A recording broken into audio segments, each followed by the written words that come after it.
Inside every body lies a story, a secret, written in flesh, bone, and blood. Some call it science, others call it fate. But every cell remembers, and every symptom speaks. Welcome to the Anatomy Vault, where medicine meets mystery, and the human body becomes the map to its own horror. If you're here, it's not by accident. Like this video, subscribe, and share it, because somewhere another soul is still searching for what the body is trying to say. This is The Body That Melted from the Inside. February 19th, 1994. Riverside General Hospital, California. The emergency department doors swing open at 8:15 p.m., and a woman is rushed through on a gurney. Her name is Gloria Ramirez, 31 years old, with advanced cervical cancer. She's convulsing, her breathing is shallow, her skin pale and slick with sweat. The trauma team surrounds her. This is routine. They've done this 1,000 times. But within minutes, something begins to shift. Susan Kane, a registered nurse, draws Gloria's blood. The moment she pulls back the syringe, she pauses. The blood looks wrong. It has an oily sheen to it, and a sharp chemical smell like ammonia and garlic. Her stomach turns instantly. She looks at Maureen Welch, another nurse. Their eyes meet. You know that silent communication between people who work in life and death? That moment you both know something is terrifyingly wrong, but you don't have the words for it yet. Maureen leans closer to Gloria's body and smells it too, coming from her skin, from her breath, as if her body is exhaling poison. And then Susan Kane collapses. No warning. One moment she's standing, the next she's on the floor, unconscious. The code is called. More staff rush in, but now others are noticing the smell, thick and oppressive. People start backing away, covering their faces. Maureen Welch goes down next. Then Julie Gerchinsky, a medical resident. Then Sally Balders, a respiratory therapist. One by one, an invisible force knocks them unconscious. 5 healthcare workers collapse. 23 others report severe nausea, difficulty breathing, and burning sensations.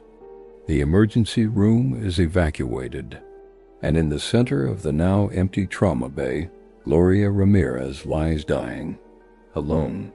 She dies at 8:50 p.m., 35 minutes after arrival.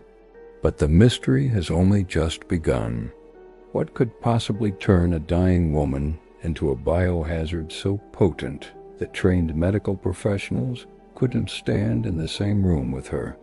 Hazmat teams arrive, sealing the trauma bay. Gloria's body is placed in an airtight container. The autopsy is delayed for weeks. When it finally happens, the pathologist enters wearing a full hazmat suit. They treat her body like a nuclear accident victim, and what they find inside doesn't make sense. Her blood contains actual geometric crystals floating in her bloodstream.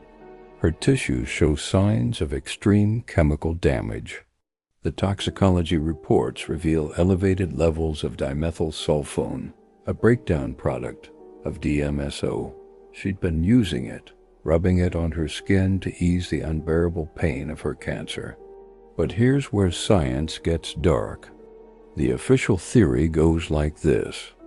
When the medical team used a defibrillator on Gloria, the electrical shock combined with the oxygen-rich air to create a chemical reaction.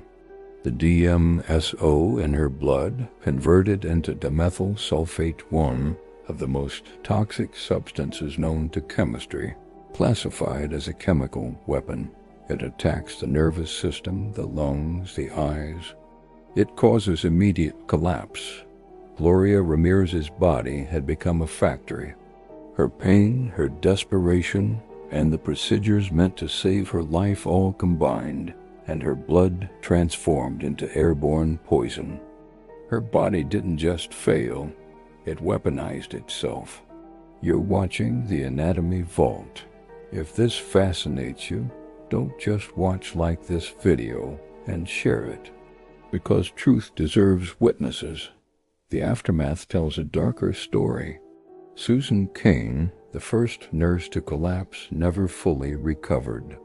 She suffered from breathing problems and cognitive difficulties for years. Her life was permanently altered. Maureen Welch developed hepatitis and a condition where her bone tissue died. She needed both knees replaced. Julie Gerchinsky developed hepatitis and pancreatitis, spending months in recovery. These weren't psychosomatic symptoms. You can't imagine hepatitis, you can't hallucinate bone death. So what really happened? The official dimethyl sulfate theory requires too many perfect alignments, the exact concentration of DMSO, the exact moment of defibrillation, the exact atmospheric conditions. Possible? Yes. Probable?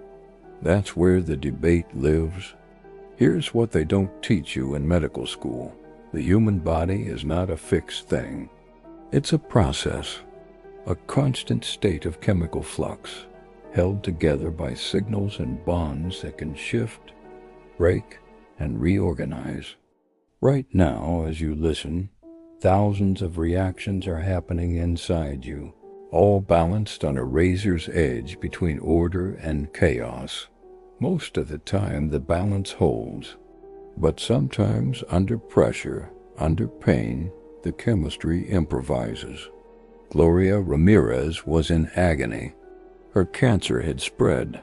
Her body was shutting down.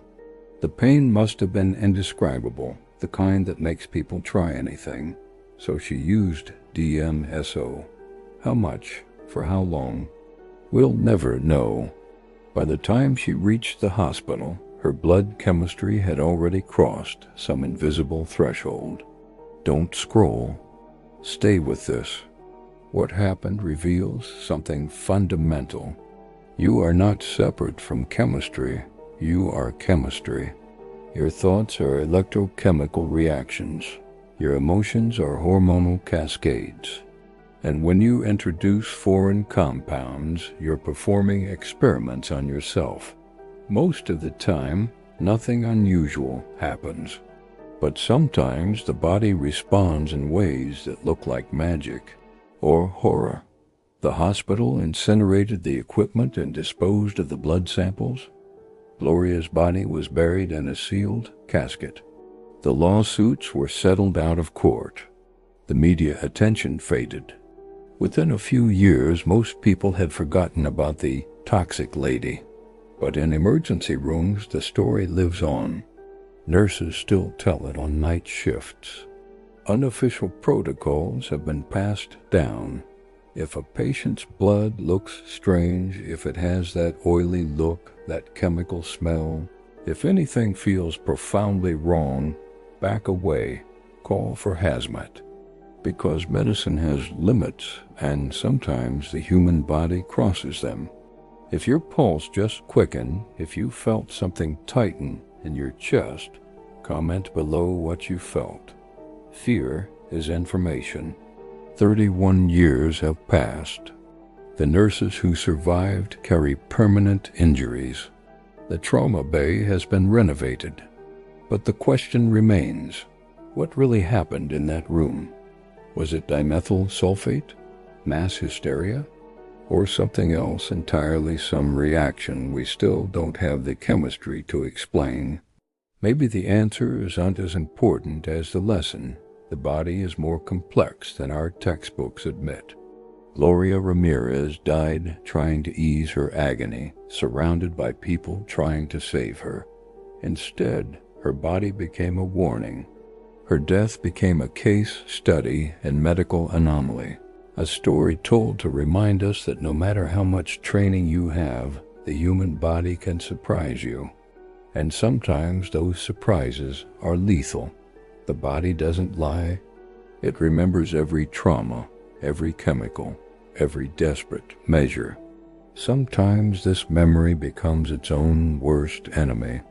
The adaptation itself becomes the danger. Share this before you forget. The mind erases what it fears, but some stories need to be remembered, not to create paranoia, but to respect the mystery, to acknowledge that your body, this miraculous, terrifying collection of organs and chemicals, is more powerful and unpredictable than you've been taught.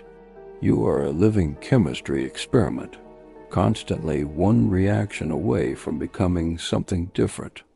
Gloria Ramirez's body continues its final transformation in that California cemetery, but the questions she left behind don't decompose.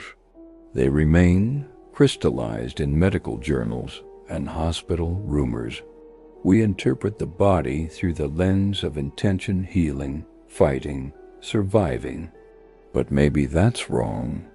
Maybe the body just reacts, responds, and transforms according to laws of chemistry that don't care about our survival. Somewhere in a hospital just like that one, another team is moving with confidence, assuming blood will look the way it's supposed to. They're probably right. Most of the time they are. But every now and then, in the space between heartbeats, there is a possibility that hangs in the air like invisible smoke. What if this time is different? The body never forgets what the mind refuses to see. The next time you feel that strange ache, that inexplicable sensation, ask yourself, what's really happening beneath your skin? What are you becoming, one reaction at a time?